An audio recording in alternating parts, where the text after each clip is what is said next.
introduction at this point. But he's a professor here at UNM. He has a PhD in computer science, obviously very involved in outreach. I met Dorian for the first time at SC this year, so I think you must, Nathan went through some fault tolerance work or resilience work. So he's going to talk about needles and haystacks, finding problems with extreme scales. And I think we have to. Right, so there's good news and bad news, right? The good news is we have until 3:15. The bad news is we have until 3:15. And I will, I think I planned for 20 minutes, but that usually is 25, so good news, right? So the original title of the talk was Needles in the Haystack. And after going through the talk a couple times, I realized that was one component of the general problem that we face, and I'll get there. But the haystack is also a part of the problem, as we'll see. So we'll get there. One of the things I like to do is, and I encourage all the speakers to do the same, is tell a little bit about yourself, right? And give you a little bit of your story, because I find that we connect with each other in so many different interesting, rich ways, right? Often professionally, but there's often subtle things about who we are that spark that neuron with other people, right? So anyway, originally I'm from Belize. Show of hands, who knows where Belize is? It's on the map. It's on the map, right? So when I first came to the United States, there were two types of people, two types. People who didn't know where Belize was, and the people who had been there, right? That was it. That was going, oh, we went there for a honeymoon. Oh, we go scuba diving. Where is Belize? And then I get questions like, some ridiculous questions like, what part of Africa is that? And then I got this on numerous occasions. Do you mean Brazil? No, I'm pretty sure I meant Belize when I said that. So anyway, so that is where Belize is. It's the northernmost country in Central America. And this is where I grew up. This is literally where I grew up. So this is literally a stone's throw from my house. So the house I grew up in is sort of like right here. Like a 1 minute walk, a 30-second walk. So this is in front of the house that I grew up. Why did I leave? I ask myself that all the time. So I did everything through the first 2 years of college in Belize. So I left Belize after junior college. This is St. John's College. In fact, this college is, my house is sort of right here. That college was sort of like right here. In fact, so there's a creek. So this is the Caribbean Sea, and there's a creek that sort of goes into the city from this point. And in fact, as kids, we'd often sort of cross that creek. It's a shortcut. They built the creek so that you couldn't transit through the college if you didn't belong. But there were a few of us who actually went to the college, and it was convenient. And so we just would build these rigways and cross anyway. Every now and then people would fall in. It's pretty funny.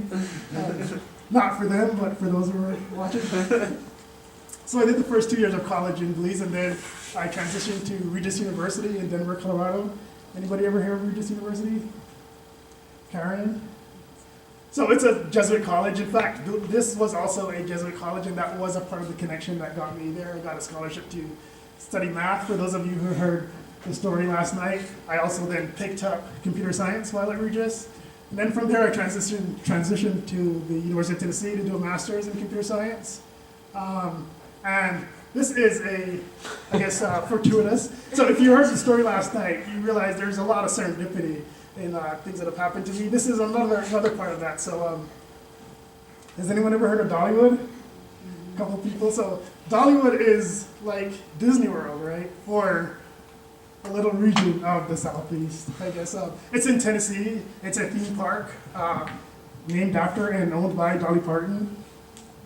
So how did Dolly Parton change my life? I was a student at the University of Tennessee, and my wife at the time, so I already had 2 kids, so I went through graduate school with my kids. She worked at a bank, and so Wednesday afternoons the bank was closed, and so that was our family time. So we would take Wednesday afternoon and just go do whatever. So one random Wednesday afternoon, we were at Dollywood, having a good old time with our kids. And I hear someone call my name. I hear, Dorian. Like, surely no one's calling my name. So I didn't look, and then I heard, Dorian. And so I looked behind me, and sitting on the lawn behind me is my master's advisor, a couple other professors from the university, from the computer science department, sort of just relaxing, having a good old time on a random Wednesday afternoon at Dollywood. And I thought, that's what I want. That's what I want to do. I want to be able to, on a random Wednesday afternoon, be able to go to Dollywood. It turns out that's not exactly how it is, but anyway, that's how I decided I wanted to become an academic and become a professor. So that's there's another funny Dollywood story in my, if maybe over dinner, if you run into me, ask me about the other funny Dollywood story. Yeah. There's a lot of funny Dollywood stories, I guess. Anyway, so now to the technical portion of the talk. Accessibility is in the title of this. This is sort of my research philosophy. I was at a workshop last fall, and we did this Strength Finder test, right? And as a part of the test, they revealed what was your 5 top strengths, and supposedly your 5 top strengths account for a large percentage of the things you do, the things you tend to do, and your successes in the types of things you do. So 2 of my top 5 strengths, maybe to no surprise, one was includer and the other was relator, right? They both have to do with people, but it was about sort of recognizing when people are potentially left out and trying to embrace and bring them in. Maybe it's a part of why I do things like trying to put together these types of workshops. But it also bleeds true into my professional career.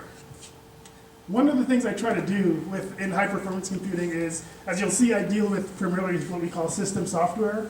But the general premise is I try to do things that make the people that want to use the computer use it efficiently without having to worry about all the details of the computer.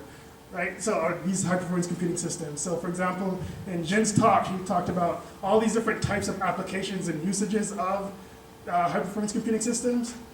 If you look across those different areas, most of them aren't principally computer scientists. And for the ones that are computer scientists, most of them principally aren't dealing with the operating system or the computer architecture, the guts of the computer system. Yet they all need to extract as much performance, as much reliability, as much stability and scalability out of these systems. And so one of the goals of the things I do is to try to allow what I call non-systems experts to be able to harness the power of these high-performance computing systems without having to worry about all the details of these high-performance computing systems. Right? So as I said, I deal with software systems. I'm a system software guy. We study things like computational models and infrastructure for these computational models that make these high-performance computing systems easier to use in scalable, robust, reliable ways. Fault tolerance is a big part of what I study, and then there's a bunch of other buzzwords up there that sort of fill in the things that I tend to do. Right?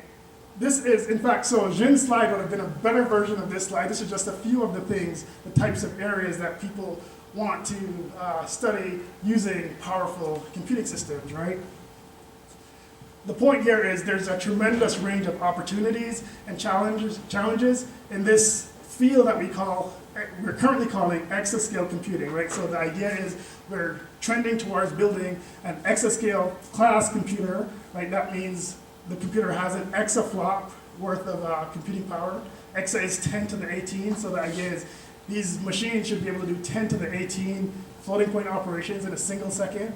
Right now we're in the petaflop era, that's 10 to the 15, and we're trying to get orders of magnitude more compute power while maintaining reliability, performance, scalability, all these issues. Right, so the systems, they're getting larger, right? That was supposed to be a question. I guess I gave away the punchline. The punchline is that the largest system today actually has 10 million compute cores. That's a lot, right? We have orders of magnitude less than 10 million computer cores, even if we added up all the cores you guys have here, right? There's probably about a couple hundred cores at most in this room, right? We want a system with orders of magnitude more than this because we're at least an order of magnitude away from the exaflop power that we're hoping for, right? So the systems are getting larger. They're also getting more complex, right? We have advanced processor technologies, advanced storage technologies, advanced networking, interconnection networks, and the software that's binding all these things together are also becoming more and more complex, right? Why we want this complexity, right? Why we want this power is because it allows researchers, the application domain scientists, to study larger problems with higher resolutions over longer time scales, right? So it's all more capabilities for the scientists, but it comes at a cost, right? So a famous philosopher once said, more money, more problems, right? We could adapt this to HPC by saying more processors and other stuff, more problems, right? This is indeed the case. And this is where some of the things that I do and people in the area that I work in try to tackle, right? So I just talked about these bigger and bigger systems that we're getting with more and more complex components, right? What this means is that the systems are becoming increasingly more difficult to program. It's harder to write correct programs. Even if the programs are correct, it's harder to write programs that perform efficiently for these complex systems, right? So programming the systems, when they're working properly, becomes a challenge. One of the other challenges is that these larger systems, as the system size increases, as the complexity of the system increases, the incidence of component failures, both in the hardware and in the software, also increases, right? So just more and more problems that we're getting, right? More difficulty, more failures, all these types of things, right? So what I'm going to do now is refine the problem domain, right? So the general problem is there's a lot, these systems are becoming harder to program, and we have to deal with failures in these systems.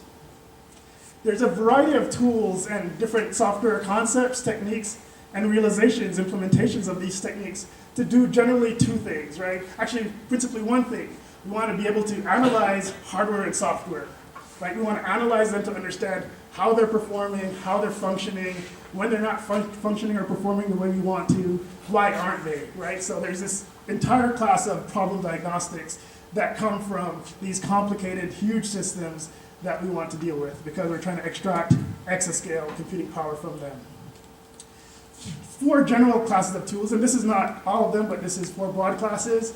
Resource monitoring, right? So the idea of resource monitoring is we have, again, these large compute environments. We need to understand across the entire environment things like, what's the health of the individual components of the environment? Has one of my nodes gone down?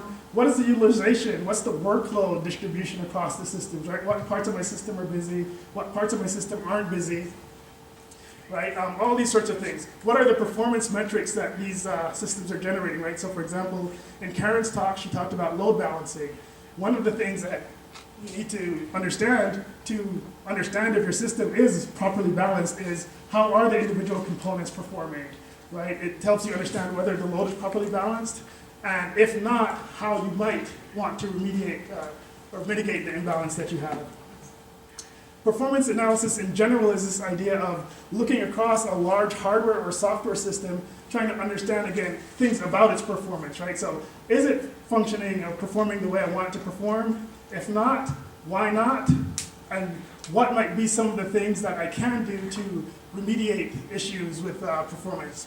Same for function, right? So when we talk about function analysis, that generally means debugging, right? So we have these large applications running on these complex systems.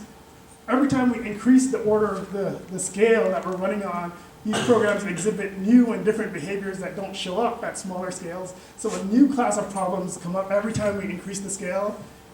How can we debug these applications across these large scales, right? And then one of the new things that people are starting to look at is self-adaptation, right? So bringing all these different things into a single system where the computer itself is autonomous, right? So the computer is detecting issues. The computer is itself diagnosing its problems, deciding what to do to remediate those problems, and then acting to instantiate those remediations. So these are the general problem domains that we operate in. And this is the general problem, right? So I guess I did change this slide. It says needles in the haystack. Again, it should be needles and the haystack, right? So there's a lot of problem. The haystack in this case represents the data, right? The needles represent the useful insights that you want from the data. And we have tons of data. And often we're unable to filter away the useful nuggets of information because we're overwhelmed with prohibitive volumes of data, right? So 3 general problems that we have. How do you choose what data to collect, right? So if you know at some point you're going to want to ask questions of the data, you have to make a choice as to what data to collect, right? Once you've chosen what data to collect, how do you collect that data efficiently? How do you store it efficiently? How do you manage it once it's stored properly? And then once you have the data that you think you need, how can you usefully extract the insights that you want from that data, right? So how can you turn queries and questions into useful insight and information that answers questions about all the types of problems that we talked about before? Right, so the first problem in sort of choosing what data to collect. And here I'm just sort of presenting broad challenges, broad problems, not necessarily solutions. Some of these are quite well studied, some of them are still open. So in fact, in the last slide, I'll leave the open questions, the things where you guys can come in, where we need your help to help us address some of these difficult problems and challenges. So in choosing what data to collect, right? So there's one class of problems where we say, we have a priori questions that we know we're going to want to ask of the data. And then we say, for those questions, what's the necessary and sufficient set of data that we need to answer those questions, right? That works well, or sufficiently well, if you know a priori what questions you want to ask. One of the problems is, what if I have a new question that I didn't think of before that now I want to ask of the system, but I don't have the data to answer that question because I didn't collect that data, right? So a second alternative is, let's just collect as much information as we can, right? You still have to be methodical about how you do that because you cannot collect everything, right? We'll see when we talk about data collection, we're going to talk about space dimensions and time dimensions, right? So when I say the space dimension, it means what components am I monitoring and collecting information from, what events in the system am I monitoring, right? So that's the space of the system. When I talk about the time dimension, that's what is the frequency with which we collect data and events from the individual components, right? So for example, if I'm monitoring the temperature of the CPU, that's a part of the space. The time is how frequently am I collecting that temperature information from a given CPU, right? And the answer is, again, you cannot collect everything, so you need some useful methodology for determining what to collect and what you're going to discard, because you have to discard something. In a lot of these cases, traditionally we relied on human expertise, we relied on human intuition, right? So in the good old days, we had hero system administrators who are very well experienced with the machines that they have, such that a user comes to them and says, I have this problem that's showing up in my application. And with high confidence and success, they can say, oh, I've seen that problem before. That probably means that there's a problem with the file system or the network interconnect or this device or something else, or it's the kernel, right? The systems are getting so large and so complex, and there's so many moving pieces that we're moving away where we cannot rely anymore on the human to be in the middle diagnosing and helping us with all these problems. And now we need more systematic mechanisms, right? So there's a shift towards depending on more rigorous statistical analyses, machine learning techniques that tell us precisely what data we should be collecting, and then using these methods to also then tell us precisely what's happening and causing the problems that we're observing in the system,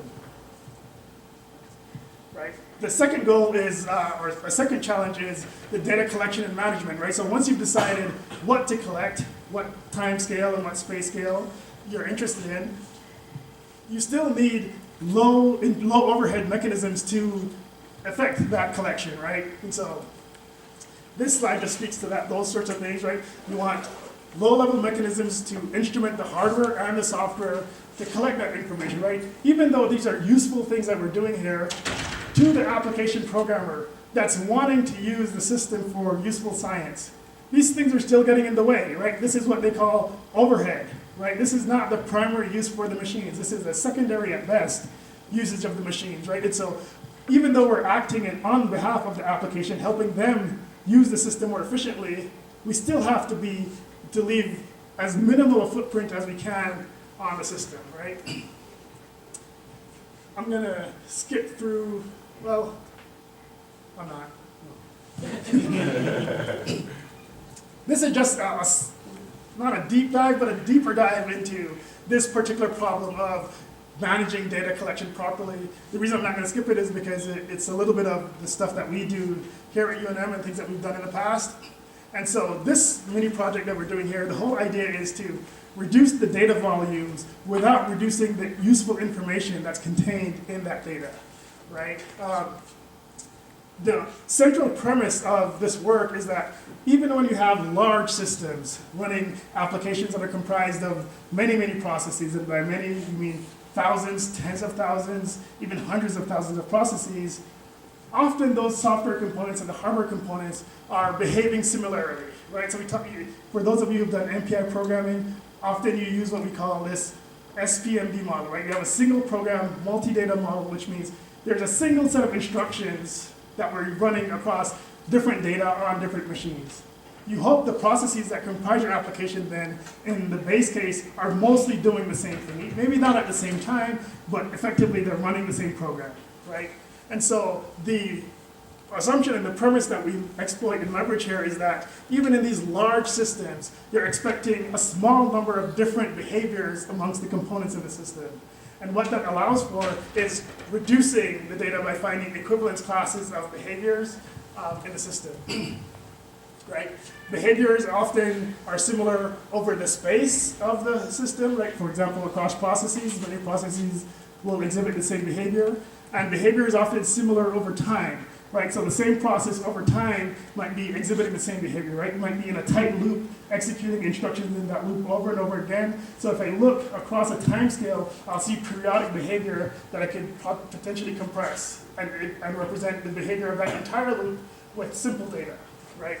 And that's the premise of this entire work, right? How can we leverage the properties of similarity across time and space scales in order to efficiently build programs and tools that allow us to understand program behavior at scale? This is a tool that we built. So this tool was built as a part of a collaboration between Lawrence Livermore, University of New Mexico, and the University of Wisconsin. I actually missed the University of Wisconsin in my story. So I got my PhD from the University of Wisconsin. So yeah, from Dollywood I went to Wisconsin. Not directly.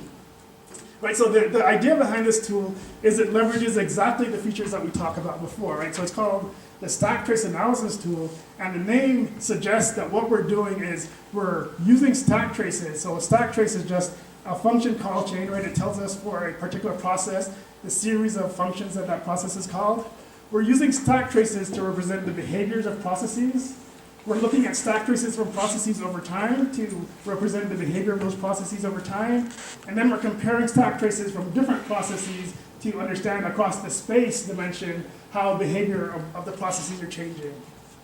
And to make a long story short, we then compress these stack traces that span large time scales, large space scales, into a very compact representation that tells us a lot about how a program is behaving and allows us to diagnose a lot of useful problems, actually both in hardware and in software, as it turns out. So those of you who are at the labs are probably familiar with what an R&D 100 award is. For those who aren't yet at a lab or doing research in HPC, it's also known as the Oscars of innovations. So this stack won an R&D 100 award in 2011. We had a banquet. It was in Orlando at SeaWorld. There was no red carpet, but there were tuxedos. Can anyone tell what we're doing here? So this is a part of the team that won the award from Stack. Can you Trying tell? to spell stat. It's spelled Stack, right? Give me an S and a T. Yeah, we're nerdy, I know. But yeah, so Stack got an award. Actually, besides getting awards, it's used in production today across a variety of sites, including the Lawrence Livermore National Lab, and it's helping people in production find real problems efficiently at large space scales. Right. And the last thing is, so Stack helps you find data, and it presents data in a way to users that allows the users to sift the graphical representation that we give them to find problems. And so this is sort of where we are, right? I talked about problem detection. finding out what problems are going on or detecting that there is a problem. There's a lot of work, a lot of useful, impactful work that has been done in that area. There's a lot of interesting work that helps to solve problems where understanding where the problem in the system is occurring. There's even a lot of work done with finding not necessarily root causes, but things that are correlated to the problems that we're finding. So it starts to point you in the right direction, saying these things seem to be of interest to the problem that you have.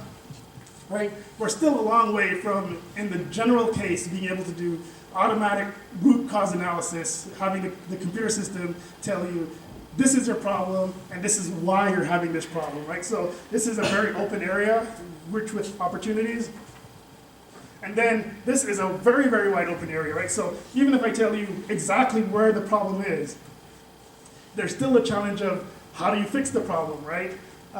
One of the things my advisor used to say is in distributed systems, there's two types of interesting problems, right? At least when it comes to bugs, right? Some bugs are easy to find and hard to fix, right? So you find the bug really easily, but the fix is complicated, right? The software is so intertwined, or there's so many moving pieces that it's hard to fix the bug, right? And then he said there's this other class where it's incredibly hard to find the problem, but there's, it's really easy to fix once you found the problem, right? So it takes you 2 weeks, and then you say, oh, I see the problem. You hit yourself in the head, and in an hour, the problem is fixed, right? The other side being that problems that are easy to find and easy to fix aren't very interesting, and problems that are hard to find and hard to fix are actually very rare, right? They tend to be very rare. Right? But anyway, having the computer system automatically fix problems, which is probably the holy grail, right? It basically covers the entire gamut. It even potentially takes the human entirely out of the loop, right? Something went wrong with the system, we didn't even tell you, we fixed it. Your code has a lot of inefficiencies in it. We fixed it, it's running orders of magnitude faster and still running correctly. You're welcome. Right. So the whole point here is there's still a wide range of open problems and interesting things for us to tackle. And so that's the end of the talk. This is sort of a takeaway that I hope you guys get from the entire day, right? So the idea is that high performance computing, computational sciences, whatever you want to call it, it spans a wide array of different interesting problems, right? Things from system level things like I'm talking to you about right now, to application oriented things, to everything in the middle. Right? There's a lot of opportunities to solve hard problems, interesting problems, things that are impactful, right? Not just for research and engineering, but often for society in general, right? So I hope we've been able to inspire you, excite you, convince you that HPC is the place to be. I'll end with this. We want you, and I thank you for coming.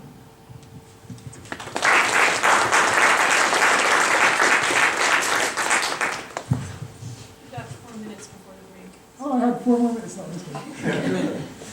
Any questions if anyone has? I know it's been a long day, so I understand if they're not.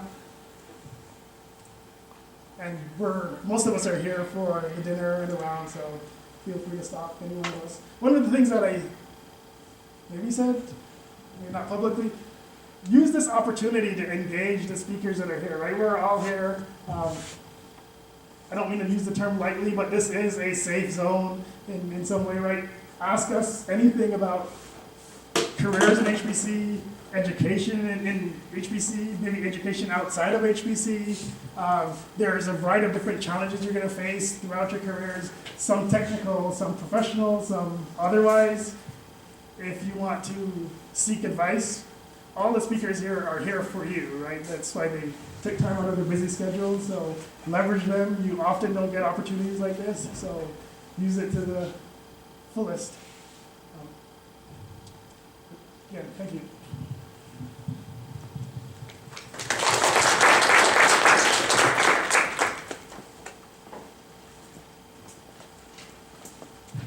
And one question to the speakers. Does anyone have my dongle?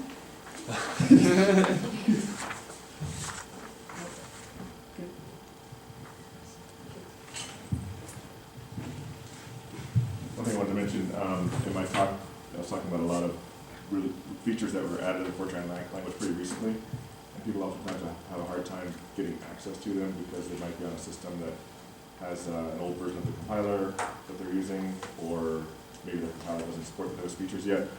So just in case anybody's interested, so I lead Sorcery Institute, which is a nonprofit network of independent professionals doing training, development, open source software, research and development for science. And there's a virtual machine on the website. So it's Sorcery is spelled like source code, S-O-U-R. So sorceryyinstitute.org/store. There's a free open source virtual machine there, Linux virtual machine that you can download. It's about 5 gigabytes.